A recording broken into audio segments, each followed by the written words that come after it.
Olá, alunos, tudo bem? A professora aqui vai gravar uma aula vídeo para vocês, trazendo algumas considerações a respeito do primeiro reinado, tá bom? Bom, começamos aqui lembrando que o primeiro reinado foi o primeiro período ali, logo após a independência do Brasil, onde o Brasil virou uma monarquia constitucional e Dom Pedro I se transformou no primeiro imperador, inaugurando uma nova forma de política e de governo, partindo aí para questões da existência de partidos políticos, a elaboração da Constituição e a reunião da Assembleia, tendo na figura de Dom Pedro I o primeiro imperador do Brasil. Lembrando que ele foi nomeado príncipe regente em 1821, quando seu pai retornou para Portugal, e ele então foi responsável pelo todo o movimento de independência que ocorreu no ano de 1822, tendo ocorrido a proclamação no mês de setembro, dia 7 de setembro. Portugal somente reconheceu a independência em 1825, após a mediação realizada pela Inglaterra e após o Brasil aceitar o pagamento de 2 milhões de libras como indenização. Então, temos o Brasil saindo da condição de colônia e entrando aí para a condição de monarquia constitucional, inaugurando a primeira fase imperial, que se chama Primeiro Reinado, que foi de 1822 a 1831, tendo aí 9 anos de governo de Dom Pedro I. Nessa época da história brasileira, os grandes desafios foram reunir uma Assembleia Constituinte, garantir o reconhecimento do Brasil como nação independente, resolver as questões internas e políticas e lidar com as revoltas que abalaram a estabilidade do país. Como se trata de uma nação monárquica muito recente, que acabou de surgir, de nascer, muitas questões políticas e crises internas abalaram aí o governo de Dom Pedro I. Então, nem tudo foi resolvido de forma pacífica. E redigiu uma Constituição. Vale lembrar que o Brasil, nesse momento, é o único país da América Latina a optar pela monarquia. As demais regiões da América, após conquistarem a sua independência, se transformaram em repúblicas. O Brasil se transformou numa monarquia constitucional. Temos então a primeira etapa, que foi a elaboração de uma Constituição em 1823, mostrando aí a primeira grande divergência, de um lado os deputados ou constituintes e do outro lado o imperador. Os deputados queriam uma constituição mais liberal, onde o poder do imperador fosse mais limitado, e o imperador, ao contrário, queria então uma constituição e uma maior centralização do poder na figura do imperador. Essa nova constituição ficou pronta em setembro de 1823 e trazia como principal ponto a limitação do poder do rei, mostrando aí a vitória dos deputados, dos constituintes. Essa monarquia acabou então tendo poderes limitados e essa Constituição ficou conhecida como Constituição da Mandioca, onde a participação política era baseada em alqueires de farinha de mandioca e onde essa Constituição limitava os poderes de Dom Pedro I, colocando o executivo abaixo do legislativo, por exemplo. Dom Pedro I não vai gostar dessa Constituição da Mandioca, ele vai rejeitar e ordenar então a invasão do exército brasileiro na Assembleia Constituinte, em novembro de 1823, prendendo aí todos os deputados opositores. Após isso, foi formado um Conselho de Estado e, juntamente com Dom Pedro I, elaborou então uma nova Constituição, que ficaria pronta em 1824. Essa Constituição ela foi outorgada, ou seja, ela foi imposta pela vontade do imperador e não teve aí a participação dos constituintes. A Constituição de 1824 estabelecia a monarquia como forma de governo e a transmissão do poder se dava de forma hereditária. Existiam então 3 poderes, legislativo, executivo e judiciário, e mais ainda o poder moderador, que era um poder exclusivo do imperador.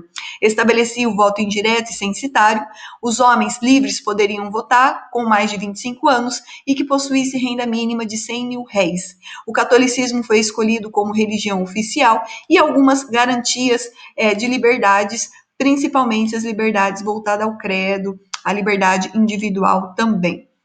Então, temos aí esse cenário já mostrando conflitos, de um lado o imperador e do outro lado os constituintes.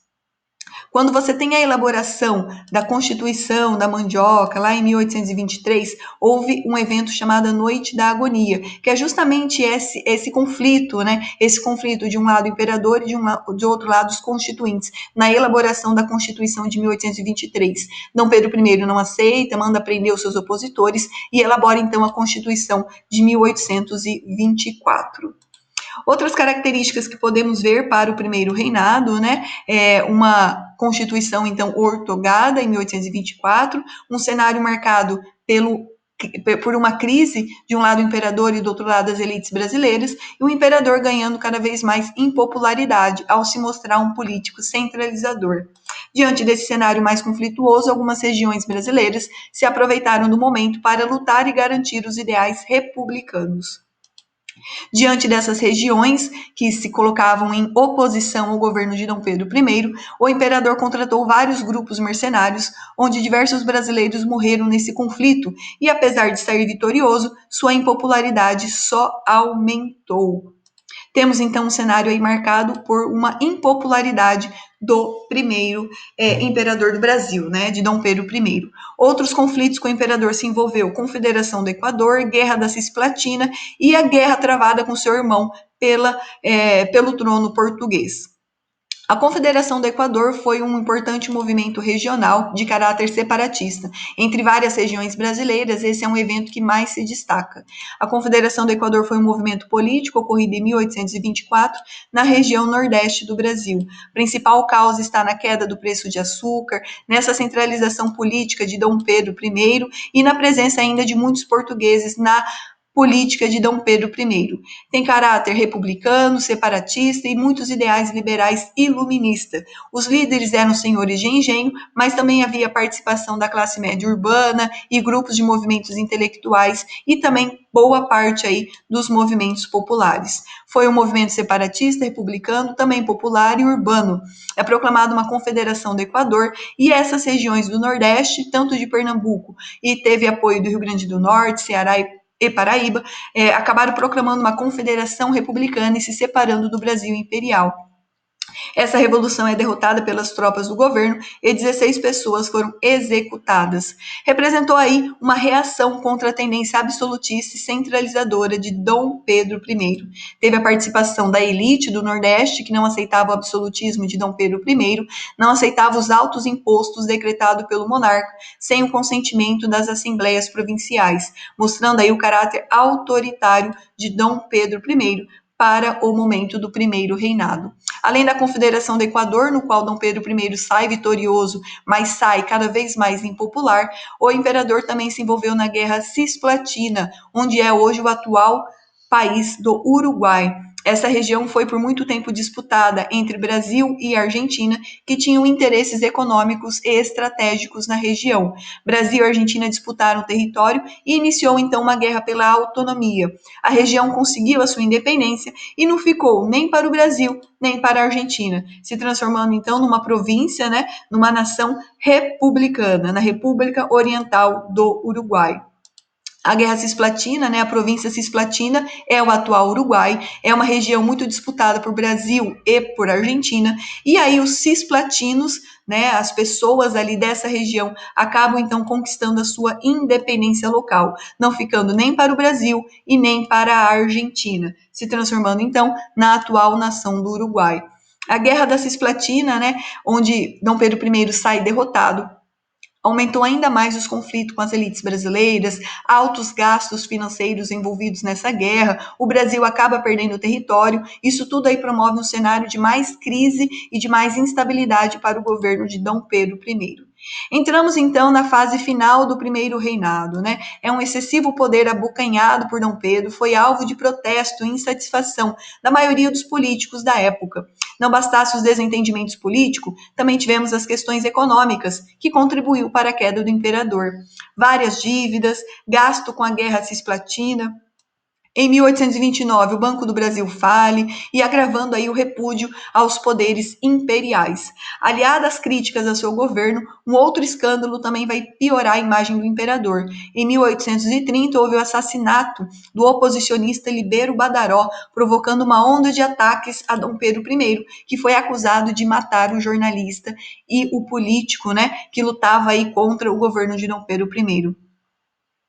Segundo alguns jornais da época, a falta de uma investigação detalhada sobre o crime seria um forte indício do envolvimento do rei com a morte de Badaró. Então, foi marcado aí por um cenário brasileiro tenso, chegando aí em 1830, 1831, e ainda também um conflito com Dom Miguel, né, o irmão de Dom Pedro I, um outro conflito que envolveu o imperador. Eles acabam aí disputando o trono luso, onde Dom Miguel tinha aí interesses em ficar com o trono da coroa portuguesa. Diante disso, Dom Pedro I acaba abdicando do trono em abril de 1831. Ele abdica do trono brasileiro para ir para Portugal resolver esse conflito com seu irmão, Dom Miguel. Também ocorreu a Noite das Garrafadas, né, representando uma revolta ocorrida em 1831, um pouco antes da abdicação de Dom Pedro I. De um lado estava um grupo que apoiava Dom Pedro I, em sua maioria portugueses, e do outro lado liberais brasileiros insatisfeitos com o governo. Houve também o escândalo do assassinato do jornalista Badaró, e aí um dos confrontos mais importantes antes da saída de Dom Pedro I. O nome da revolta está associado aos objetos utilizados, cacos de vidro, garrafa, uma vez que os liberais aí se aproveitaram de uma festa que estava sendo preparada para o imperador, né, uma festa preparada pelos portugueses. Os liberais acabam invadindo a festa, acaba entrando em maior confusão e acaba aí se envolvendo em conflitos, de um lado portugueses e de um outro lado brasileiros. Foi no dia 11 de março, quando Dom Pedro está retornando ao Rio de Janeiro de uma viagem a Minas Gerais.